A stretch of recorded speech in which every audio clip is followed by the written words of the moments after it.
Amigos, ¿cómo están? Espero que anden bien. Bienvenidos a La Máquina de Pensar, bienvenidos a Radio Uruguay, emisora del sur. Amigos, estamos en La Máquina de Pensar. Hace mucho frío. Ayer creo que hacía más frío.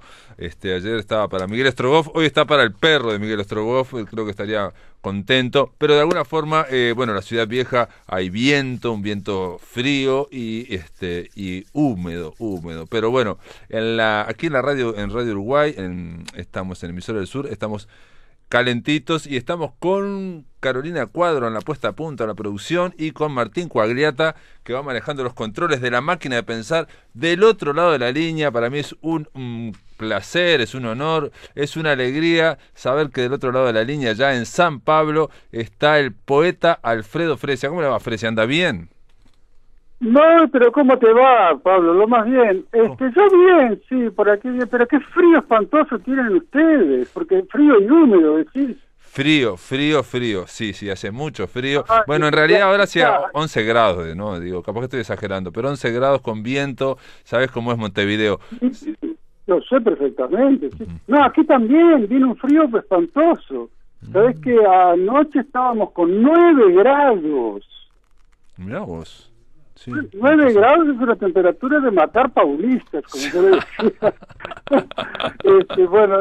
Y nada, y los uruguayos también. Yo metido en la cama con mis años también, que no soy ningún nene. Así que bueno, y no puedo salir por la pandemia, así que estoy encerrado en mi casa. Igual no podía salir, te iba a decir, ¿no? Igual no podía salir, ¿no? Sí, no me queda otra, pero para tomar un poco de sol yo salgo un poquito y vamos, yo vivo solo, así que tengo que hacer los mandados, por ejemplo, los hago de mañana, yo no me queda otra. Ah, pero bien, entonces está saliendo todo el día. Estoy saliendo para hacer los mandados, salgo. Y otra, tuve que hacer un control del cardiólogo. Bueno, yo fui al cardiólogo, hay que tomar un ómnibus que lleva 3 horas para llegar. Yo le dije a los muchachos, deme el horario más, con menos, que no sea un horario de pico. Y bueno, me dio las 3:30 y fui y volví. ¿Qué voy a hacer? No me queda otra. Pero poquísimo, salgo poquísimo. Querría salir mucho más. Bueno, pero tenés ahora el ocio creativo que estabas pidiendo en tu libro Sobre roca resbaladiza, recuerdos y reflexiones de un poeta. Yo puse en la gacetilla de La Máquina de Pensar, son las memorias de Alfredo Fresia, pero son más que las memorias o menos, digamos. También hay reflexiones en torno a lo que es la escritura, en torno a lo que es la poesía, en torno a lo que es la lectura de poesía y en torno a lo que es la biografía de un escritor, la biografía de un poeta y la obra, ¿no? Eso que parece que siempre se está confundiendo en estos tiempos últimos, ¿no? El tema, ahí le diste en el clavo, el tema es esa interfase, como dicen ahora, me encanta esa palabra, la interfase. Es la interfase entre el autor y la obra. ¿Hasta dónde va el autor? ¿Hay autonomía de la obra respecto al autor? ¿Cuál es la autonomía del autor respecto a la obra? ¿Cómo se comunican? ¿Por qué lados? ¿Por qué brechas pasa? Ese es un tema muy interesante. No es totalmente un libro autobiográfico. Bueno, sí, hay una parte de autobiografía. Sí, pero hay una cuestión, hay más bien la formación de un poeta, yo diría. Ajá. Cómo personalmente, con toda modestia, porque la única visión es la mía, porque es un libro subjetivo, con un punto de vista totalmente subjetivo. Tampoco es un libro de poética. Hay reflexiones sobre poética, claro, pero no puedo decir que es un libro de poética porque es una poética vista a través de mis ojos, solamente mis ojos.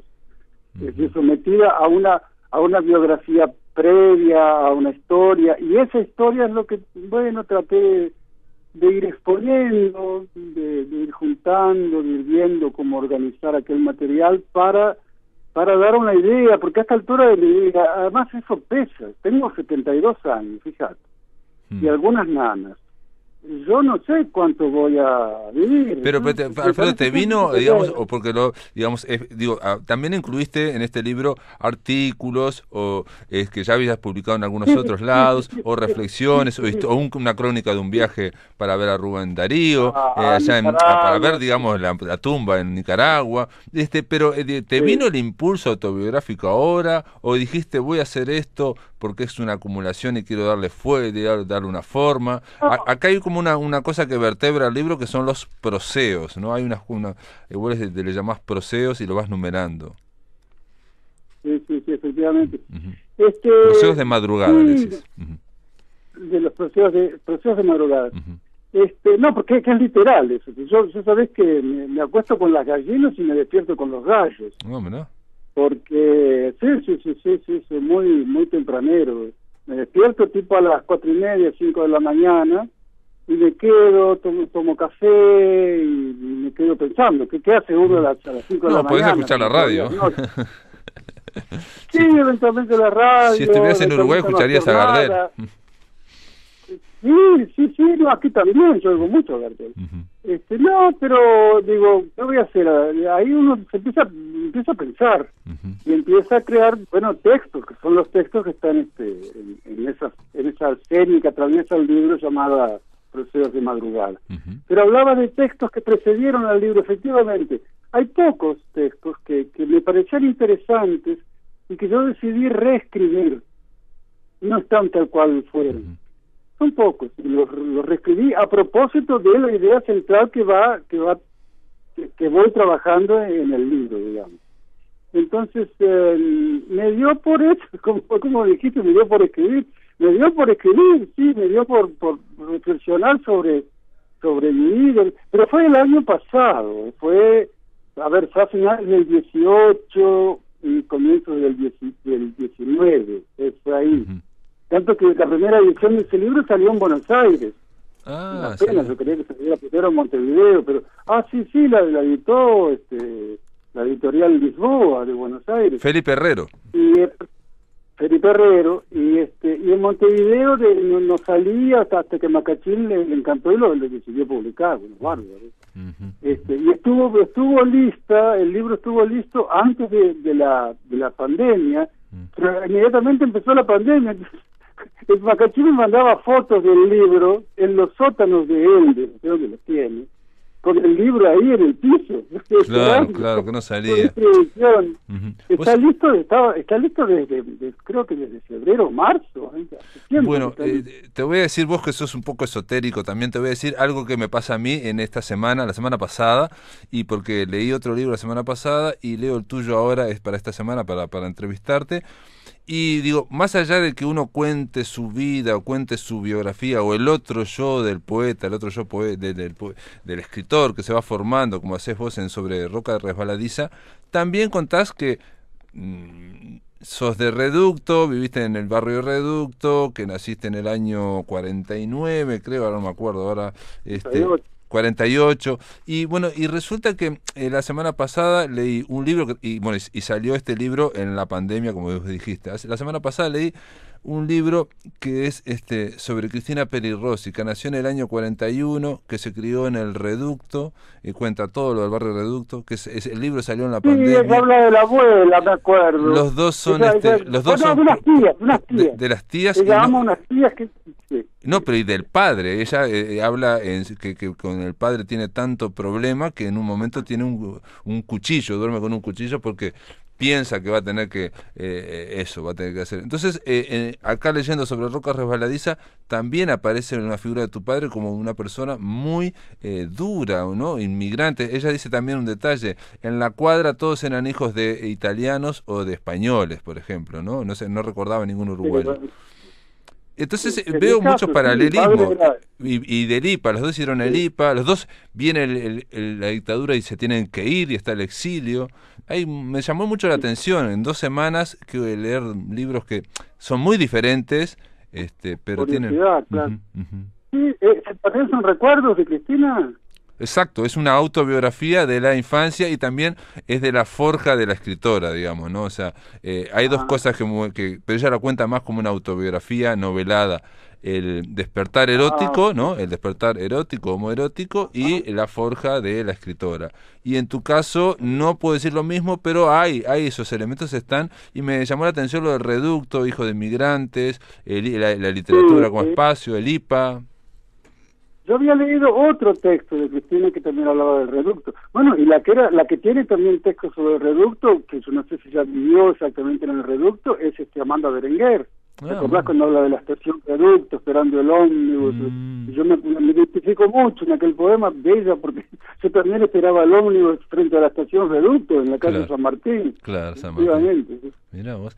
Bueno, pero, ¿qué te iba a decir? Bueno, sí, no, a vos te sorprendió ese paralelo creado por la coincidencia de las publicaciones. Exacto. Pero es que somos, en el fondo, una generación que tuvo que trabajó las leyes, hijos o nietos de inmigrantes, italianos y españoles, exactamente como en mi caso, y que después, hicimos letras, hicimos el IPA de aquel tiempo, ella lo hizo antes que yo, pero bueno, yo entré en el 68. Pero vos mencionás a Carlos Real de Azúa, por ejemplo, como profesor. Sí, claro, lo menciono ahí, hablo de Real de Azúa. Me parece una figura, un intelectual muy importante e intuitivo. Eso es lo que me sorprende de Real de Azúa. Era infinitamente intuitivo. Lo digo medio de paso, no es un tema. Sí, no, de paso. Claro, en los procesos hay muchas cosas que vienen, que son recuerdos, que vienen a propósito de algunas ideas sobre poética. Claro. Por ejemplo, las charlas que yo tenía con Ferreira Goulart, allá en Copacabana. Era al llegar de tarde, era charlando de una cosa y de otra, él me contaba las angustias de él, la angustia no es la palabra, la curiosidad de cómo él de repente paraba de escribir y no entendía por qué, podía pasar años sin escribir y después volvía, y yo contaba que también, con menos, no en ese extremo, pero que también pasaba por etapas de arideces, que no produce nada. Charlas con creo que hablo de Hellman en México en algún momento. Esos son recuerdos que no son en absoluto centrales, vienen a propósito de otras ideas, del heroísmo, el poeta brasileño, Haroldo de Campos, cuando se quejaba, yo creo que hay un texto en el que me cuento que él se quejaba, que me decía: yo soy un poeta barroco hace tantos años y siguen diciendo que soy un poeta concreto. Me tienen harto. Sale también Martín Bentancor en un momento, sale Horacio Cavallo en otro momento también, conversaciones. Martín Bentancor aparece, cuento algo, Cavallo, cuento algo, Ojeda aparece, creo. Álvaro Ojeda aparece también, Álvaro Ojeda también lo menciona. Lo mencionás como un poeta. Son menciones, digamos. Pero porque en realidad es un momento yo tuve un momento de gran introspección, fue un momento de una enfermedad importante que tuve y yo entré en un proceso introspectivo y es ahí donde se escribe la decisión de escribir ese libro, de retomar esos 3 o 4 textos que ya estaban escritos, reescribirlos, pero eso después de haber escrito ya el esqueleto de lo que sería el libro, todo sobre Rocas de Paladís actual, y escribir, me dediqué como vos decís, a escribir en prosa, digo. Bueno, sí, eso es una novedad también, eso es una novedad, porque no, por más que yo diga que algunos eran artículos, pero digamos, están todos con el mismo ritmo narrativo que tiene el libro, digamos, uno lo va leyendo, aunque sean... esos 3 o 4 textos que tomé, que ya habían aparecido en blogs, por ahí, en un prefacio, fueron reescritos, y lo fueron después que el libro estaba armado, cuando realmente era el lugar que les cabía por su naturaleza, digamos. Ahora, ese es el libro. No sé si interesará mucho, porque es un problema eso. Cuando uno habla de su propia vida, mi vida personalmente es tan banal, la vida. Bueno, vos lo decís una y otra vez, a propósito de que no se puede, o sea, y yo creo que ahora se ha incrementado más, pero siempre está en los lectores de narrativa, y creo que más los de poesía, es una instancia como de voyeur, ¿no? De tratar de decir, esto pensará Fresia, esto es lo que siente fulanito, digamos, incluso en la novela cuando es ficción también dicen, bueno, esto te pasó a vos. Y bueno, vos decís una y otra vez que adherís un poco a la idea de Proust, ¿no? Digamos, de que cuando se escribe aparece un otro yo escritor, ¿no? No coincide exactamente con... El tema repito, el tema de esa interfaz entre entre la obra y el escritor, ese momento en que uno para de ser exactamente bueno, qué sé yo, en mi caso, bueno, el Fresia biográfico, que puede tener dolor de cabeza o estar en tal o cual circunstancia, y el texto que están haciendo frente a él, y qué relación, hasta dónde ese texto es mío. Claro. Es un tema que me importa mucho, yo doy un ejemplo incluso. Sí, sí, digo, vos mencionás ahora, mi vida es tan banal o es tan normal, pero en ese momento, digamos, ese tono de la vida se frena y aparece otra cosa, ¿no? Hay como, claro, no, sin duda. Pero siempre cuando uno habla de su propia vida, bueno, está siempre el temor de que de revisarlo, de decir que a quién le va a importar. Son temas que me interesan a mí y solo a mí, porque realmente... Entonces yo traté de hacer de no hacer autobiografía, de ir inevitablemente, claro, mencionando sobre todo la infancia, que es un lugar central para un poeta. Entonces la infancia es desenvuelta a través de varios temas se vuelve mucho a la infancia y a la juventud en ese libro. Claro. Bueno, a los amigos, a los años de formación, claro. Pero siempre el tema se vuelve el tema de hasta dónde voy yo y dónde empieza la obra a la que construí, a la que me dediqué, que elaboré durante los años, sin saber a veces que la estaba elaborando.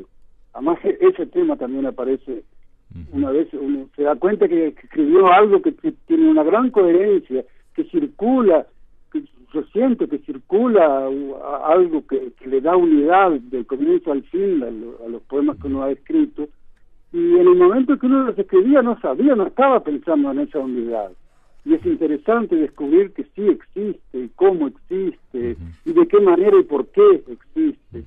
Hasta dónde la biografía es garantía de esa unidad, de la eventual unidad de la obra.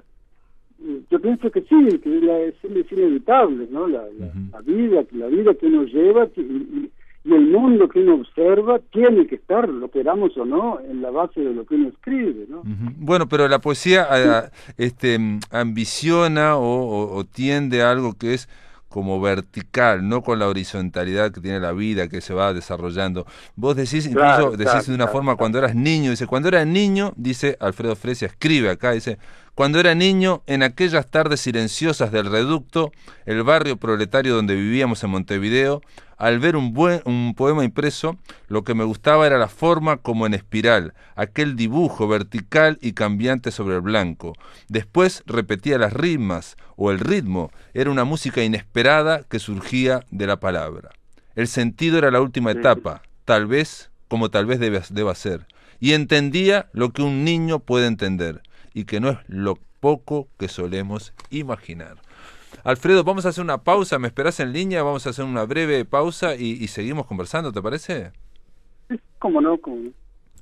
Amigos, seguimos en La Máquina de Pensar, estamos conversando con el poeta Alfredo Fresia sobre este libro llamado Sobre roca resbaladiza, recuerdos y reflexiones de un poeta. Amigos, continuamos en La Máquina de Pensar, estamos conversando vía telefónica, él está del otro lado de la línea, allá en San Pablo, en Brasil, donde vive, pero que viene cada tanto. Estamos hablando con el poeta Alfredo Fresia, alguien que, si bien se fue del Uruguay, nunca estuvo desconectado y siempre estás mencionando una y otra vez el tema de la distancia, ¿no? A veces hay mucha distancia, otras veces poca.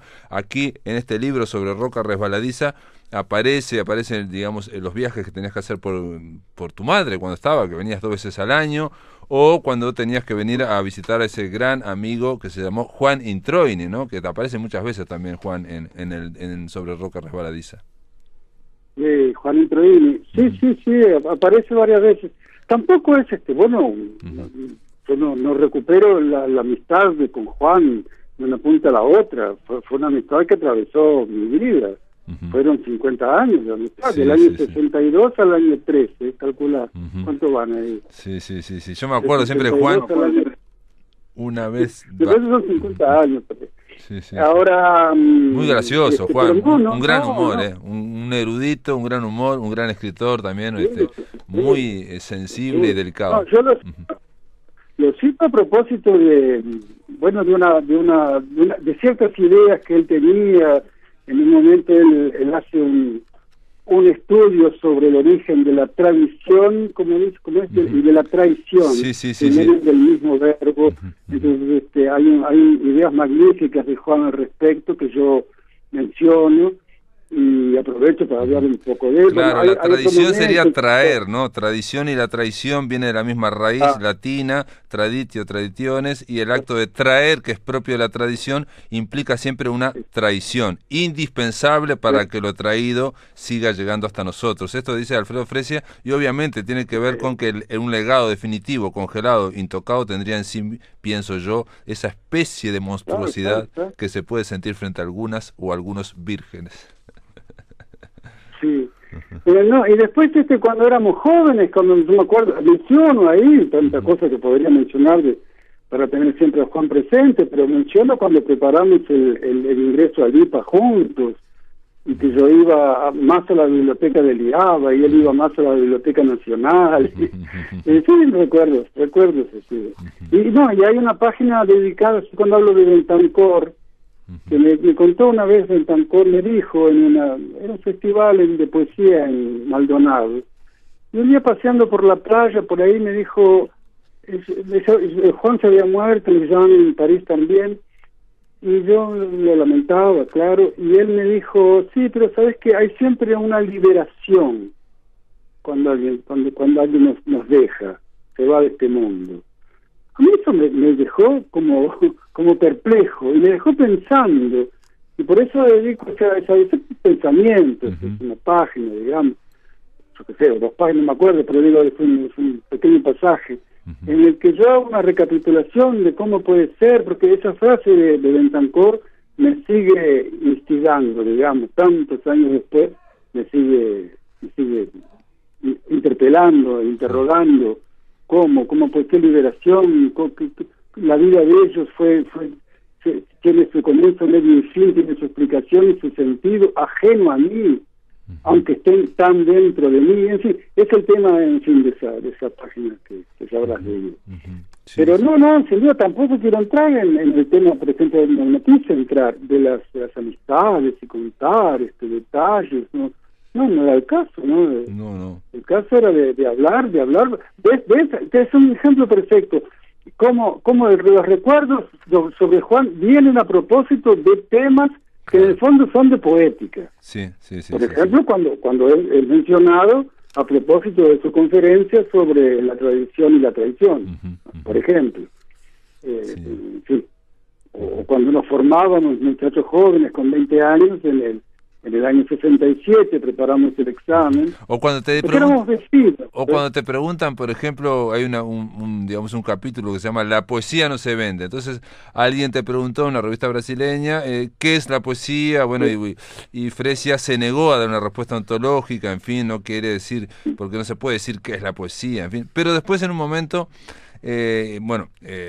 decís, la poesía es la mejor, más profunda y más denso espacio de la reflexión de la experiencia humana. Pero después, en otro momento, me llamó la atención, decís, la poesía es sabidamente peligrosa y rebelde, una terca mosca en la sopa. Me pareció maravilloso. Una terca mosca en la sopa. La poesía es una terca mosca en la sopa. Sí. Yo digo que tiene más que ver con la física cuántica que con la geometría euclidiana. Yo digo que ella no acepta la geometría euclidiana, donde como es por un punto solo puede pasar una y solo una paralela. En poesía no, en poesía pueden pasar muchas paralelas por ese único punto ajeno a una recta.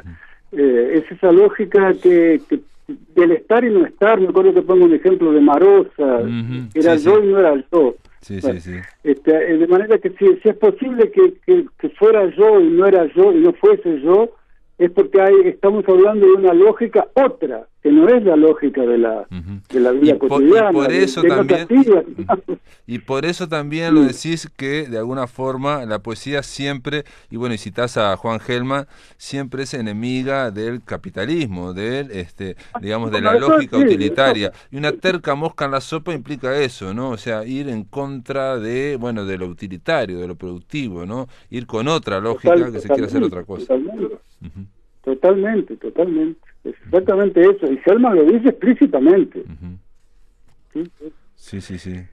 En fin. Bueno, yo no sé, yo espero que el libro, por el momento he tenido reacciones muy buenas de gente que me ha escrito. He observado una cosa, que es un libro que instiga a que las personas hablen. ¿Mira? Por ejemplo, yo hablo de mis primeras lecturas. ¿Cuáles fueron mis primeras lecturas? Que empiezan por las lecturas que yo oía, que mi madre me hacía, en 1948, nací en 48, poner en el 53, 54, por ahí, que yo de las cuales me acuerdo. Y yo observo que mucha gente me escribe agradeciendo y celebrando el libro, porque les da ocasión de recordar también detalles como ese y tantos otros. Bueno, eso me dejó contento. Yo he tenido respuestas muy buenas, muy cálidas de lectores del libro. Ya ha habido algunas críticas bastante muy buenas. En otro momento, perdón, ¿de quién? ¿De Mazzucchelli? Mazzucchelli, José Arenas, en otro gente. Sí, gente que te lee, ¿no? Realmente, bueno, hay unas reflexiones de Alfredo Fresia sobre lo que es ser hombre, sobre la masculinidad, que obviamente nos llevaría otro bloque a hablar de eso, porque me pareció muy interesante lo que es el ser militar, lo que es ser de la iglesia, el tema de cómo los hombres hace 200 años aproximadamente resolvieron vestirse con colores apagados, sobrios, y dejar cualquier tipo de ornamento y decoración y de maquillaje, ¿no? ¿Por qué? Porque tiene que ver con la Revolución Francesa, con el ser ciudadano, y eso implicó que un hombre sea siempre hombres y que haya siempre de a mil, ¿no? Los militares son de a mil. Entonces, esa ficción... Esa ficción... dice Barrón, ¿no? Sí, pero digo... Son temas de latín, pero bueno, sí, es un ensayo sobre la construcción de la masculinidad. Y bueno, pero es un tema importante, que en mi caso es un tema central para el tema de los géneros, es central para mí. Yo fui un hombre que practiqué siempre una homosexualidad, una sexualidad otra, llamada en la época desviante, claro. Sí. Bueno, llegas a decir que... Uno tiene que construir sus propias normas. Terrible. Cuando no es la norma, la norma central, digamos. Claro. Bueno, pues es llamado el desviante. Entonces me importaba mucho acercarme muy bien, con mucha detención al tema, y de ahí ese ensayo sobre la construcción de la masculinidad. Está muy bien el ensayo. También decís en otro momento, analizando eso, lo de la vida, la literatura, ¿no? El libro y el arte, decís que, por ejemplo, la biografía del poeta, sus circunstancias, su destino, su personalidad, deben supuestamente impregnar sus versos. Vos eso lo cuestionás. Nos interesa menos el tema y más la personalidad que lo aborda, sus motivos, sus meandros, sus matices. No es ilegítimo, pero nuestra lectura resulta las más de las veces psicoanalítica. El suicidio del autor, por ejemplo, puede cambiar radicalmente la clave de lectura de toda una obra poética. Y bueno, ahí y de hecho muchos sospechan que algunos suicidios han sido literarios. Ahí vos de alguna forma cuestionás esa idea, ¿no? También, ¿no? O por ejemplo, agregás inmediatamente diciendo, sé por experiencia que la sexualidad del poeta también puede radicalizar la lectura de su obra. Y esto más allá de que la obra aborde o no temas eróticos. Y obviamente tiene que ver con tu poesía, ¿no? Sí, directamente. Que a mí no es muy fuerte, pero, por ejemplo, yo veo casi con mucha frecuencia publicaciones en diarios, en Colombia y en México sobre todo, pero en Perú también, poesía queer y ponen a Fresia. Bueno, en un momento me acuerdo, yo no te conocía y llegó a mí que vos habías sido militante gay en Brasil, y lo cual puede ser en determinado momento de tu vida así, pero uno no es siempre así, digamos, uno va variando, y la obra, sin embargo, como vos decís, tiene una homogeneidad que no la tiene tu propia vida a veces, ¿no? Claro, exactamente. Y que sí, como me decía un amigo, bueno, si uno empieza a analizar los varios, como se llama, poemarios de Fresia, el tema relativo al amor y al sexo queda reducido él me decía un 25%, no sé si es un 25%. Pero al mismo tiempo lo contamina todo, tiene que ver con temas más generales que también tienen que ver con el exilio, ya no el exilio de género, sino un exilio literalmente político, como fue en el momento.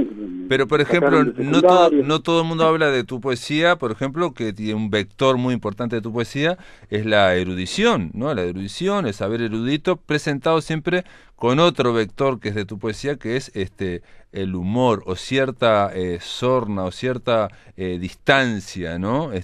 Cierta dejo irónico. Entonces, por ejemplo, eso, el exilio, el humor. Sí. Es el momento en que Borges dice que la obra construye al poeta, no es el poeta que construye la obra, sino que la obra construye al poeta. Sí. De manera que yo acepto la construcción que mis poemas hagan. Claro. Yo estoy poco preocupado con mi persona, eso me importa, bueno, sí, le importa al Fresia autobiográfico, a mí sí me importa, claro me importa la salud, por ejemplo, pero y que me paguen bien en la jubilación, no apenas que me pague tampoco.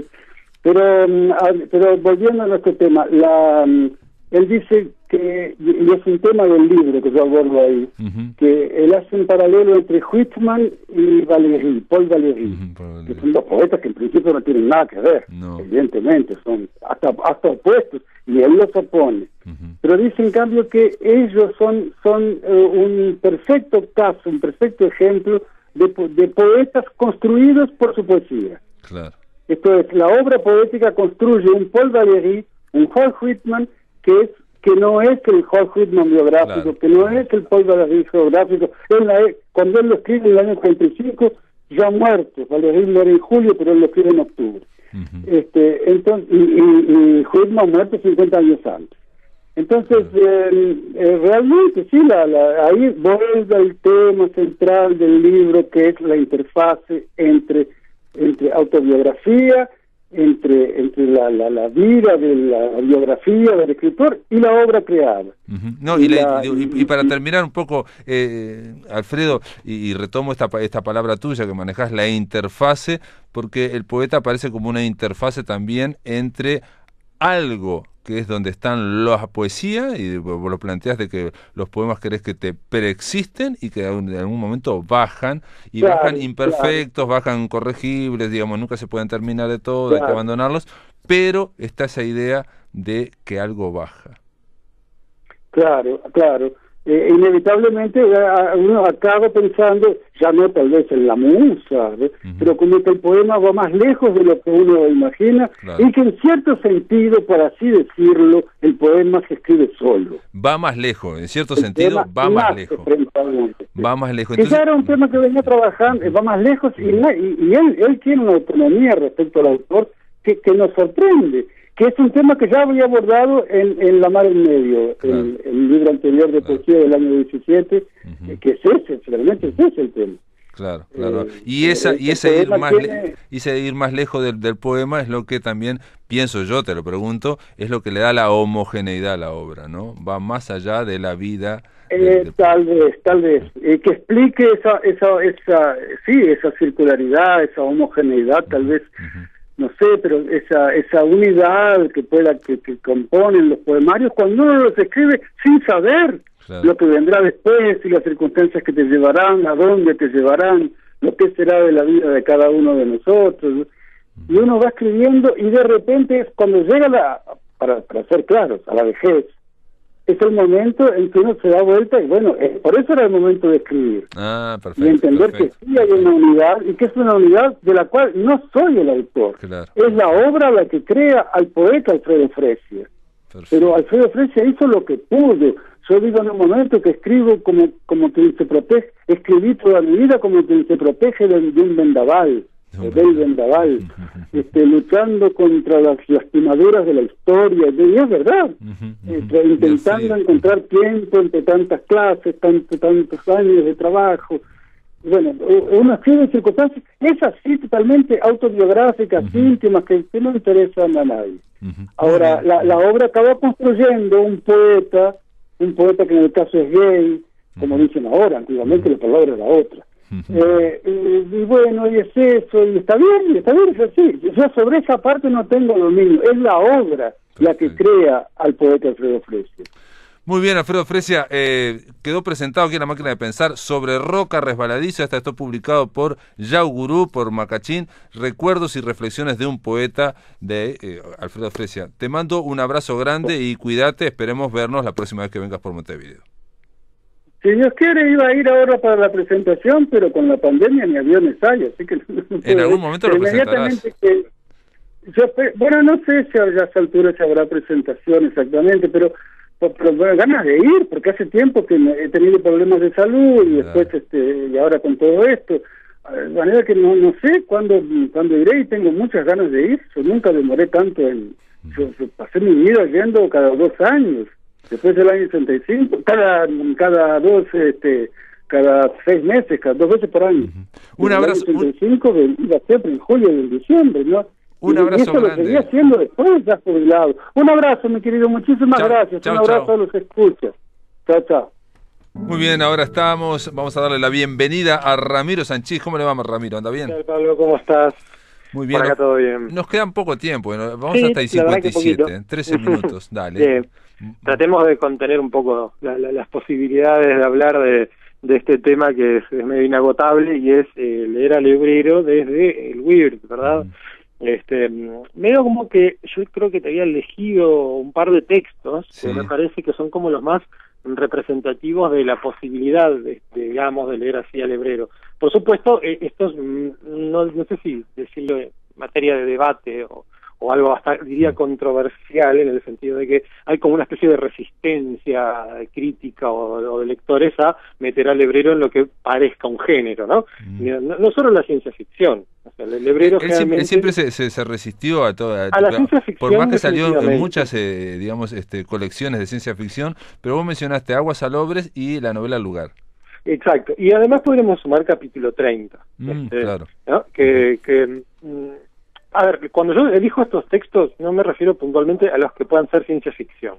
Eso es un tema, digamos, aparte, si queremos, y ahí yo sé, Las sombrillas, por ejemplo, puede ser ciencia ficción fácilmente, en el sentido de que no es muy diferente a cualquier texto que incorpore un hecho vagamente científico y lo extrapole. O sea, en ese sentido, cuando dice la Tierra se detiene, deja de girar sobre sí misma, y ese es un poco el tema de Las sombrillas, y los mares se evaporan en la cara iluminada por el sol. Eso, en última instancia, por más que físicamente pueda ser un disparate, no es muy diferente a la explicación que da Ballard en La sequía o en El mundo de cristal, que son explicaciones pseudocientíficas que por convención, digamos, costumbre de los lectores de ciencia ficción, son aceptadas. Entonces, ahí la clave justamente es que los lectores aceptan esas especulaciones pseudocientíficas porque los textos se les brindan como ciencia ficción. Claro. ¿Y por qué se les brindan como ciencia ficción? Porque son publicados por editoriales que publican ciencia ficción o en revistas que publican ciencia ficción. En ese sentido, el hebrero publicó tanto capítulo 30 como Las sombrillas en revistas de ciencia ficción. A veces se discute, bueno, El péndulo, pongamos, no publicaba solo ciencia ficción, es verdad, pero es una revista que indudablemente está inserta en la historia de la ciencia ficción latinoamericana. Por más que haya publicado alguna otra cosa, que eso es materia de discusión, pertenece a esa lógica, digamos, a esa comunidad, digamos, de lectores. Y más todavía, revistas como Sinergia, Minotauro y la revista de fantasía y ciencia ficción, que son más o menos contemporáneas del péndulo, algunas un poco anteriores, otras más o menos ahí, y en todas ellas Lebrero publicó estos cuentos, y si nos referimos a El lugar, incluso en El péndulo, por supuesto, ¿no? Así que por ese lado el vínculo de Lebrero con estas publicaciones de ciencia ficción está claro. Ahora, ¿por qué las publicaba? Si era que él creía que fuera, bueno, eso es otro problema, tiene más que ver con la biografía de Mario Lebrero y sus relaciones con gente como Gandolfo o Marcial Souto, que eran los que dirigían estas revistas, y bueno, ahí dará para que vengan estos señores a contarnos. Pero eso, en última instancia, es como volver a pensar en la vieja autoridad del autor y su intención, que sabemos después del estructuralismo y el postestructuralismo que al menos es problemático hablar de la intención de los autores y ese tipo de cosas. Así que lo que a mí me deja, digamos, como residuo de toda la discusión, es hasta qué punto vale la pena vincular al Lebrero a estos géneros, ¿no? Y ahí lo que te decía de iluminar cierta manera de leer al Lebrero, que tiene mucha gente y muchos críticos, como un escritor cuya esencia es cierta inclasificabilidad. Claro. ¿Ah? Esta cosa que quizá venga de Rama y sus raros, ¿no? Bueno, de Rubén Darío, si vamos al caso, ¿no? Pero bueno, en principio este reflote que hace Rama del concepto de raro en la literatura latinoamericana, etcétera, etcétera, etcétera, entonces parece fácil, y de hecho está más o menos aparentemente bancado por cierta evidencia. O sea, un texto como Casa de Conejos, ¿a qué género pertenece? Muy difícil, ¿no?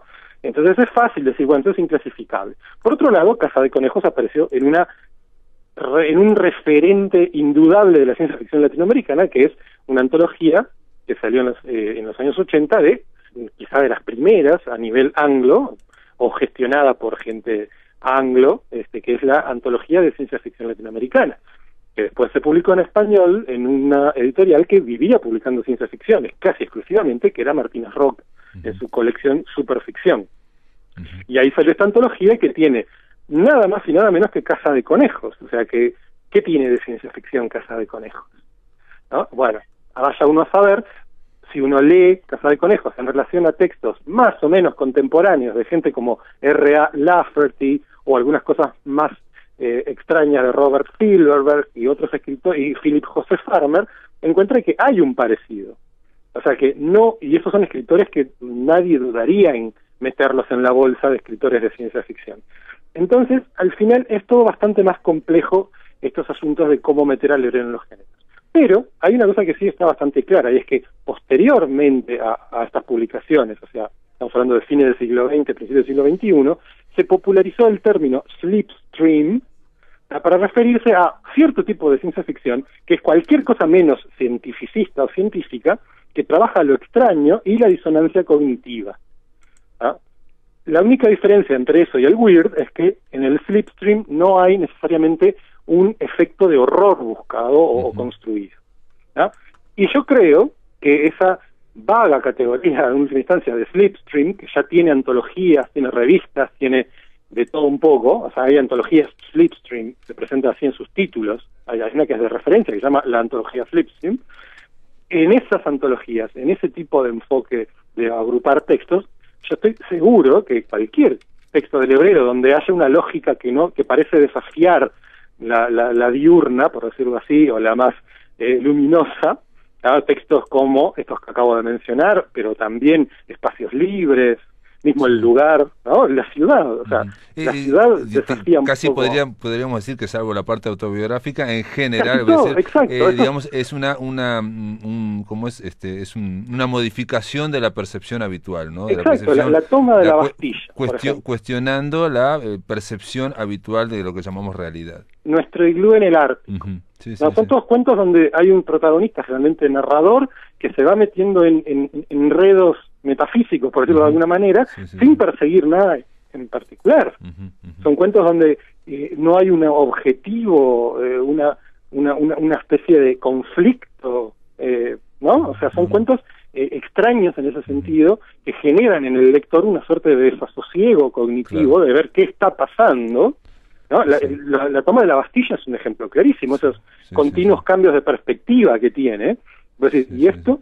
¿no? Entonces, sí, que debe ser onírico el origen. Totalmente. Onírico, ¿no? Debe ser Uno puede origen. decir, claro, uno puede vincularlo a lo onírico, si no. Pero él hizo un Hebreo. trabajo muy grande para que no se notara la marca del sueño, por ejemplo, en los Cánticos de la Luna, ¿no? Exacto, como hablábamos un poco en la presentación de tu libro la otra semana, sin duda lo onírico y la creación a partir de lo onírico es un elemento a tener en cuenta, y más porque el hebrero en textos de no ficción, incluyendo entrevistas, incluyendo la entrevista que se hizo a sí mismo, ¿no?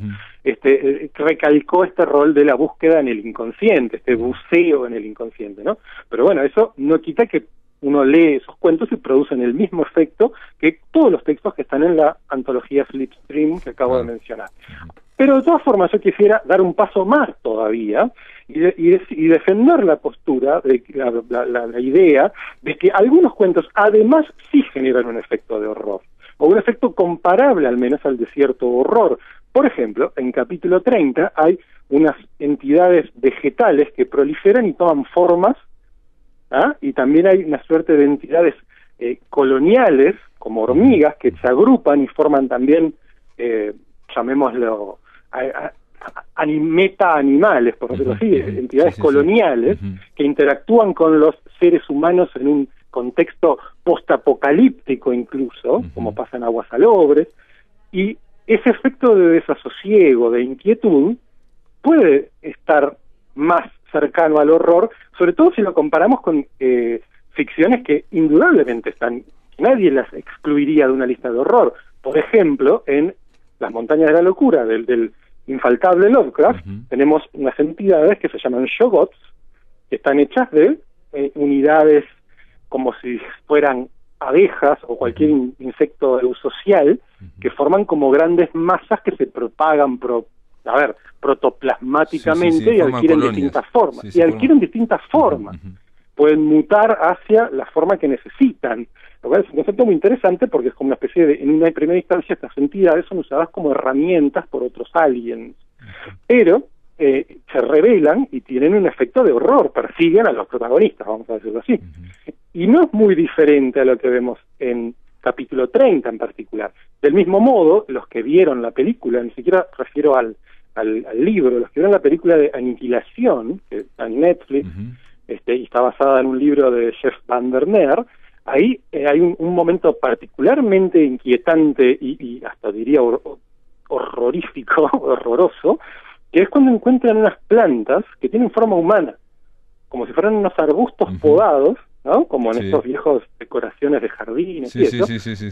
Y la bióloga del equipo dice, pero esto creció así, ¿no? Entonces ahí, ¿dónde viene el horror? Ahí uno podría buscar en el otro infaltable que es el Unheimliche de Freud, ¿verdad? Lo ominoso, lo siniestro, ¿no? Esa idea de cuando se borran ciertas, se difuminan ciertas barreras entre lo que damos por animal, vegetal, animado, inanimado, humano, mecánico, etcétera, cuando encontramos algo que desafía ese orden del mundo, por darme un poco de autobombo, usar un término de una novela mía, cierto, el orden del mundo. ¿no?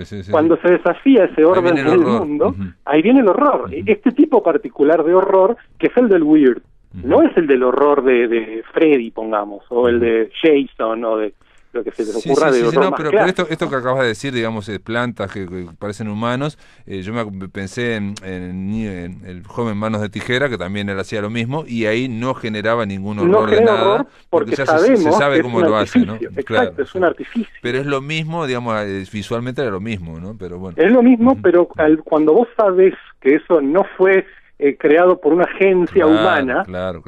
¿no? Que no hay una agencia humana involucrada, que no hay una voluntad, sino que es algo que creció así, pues decís, ¿cómo puede ser? Claro.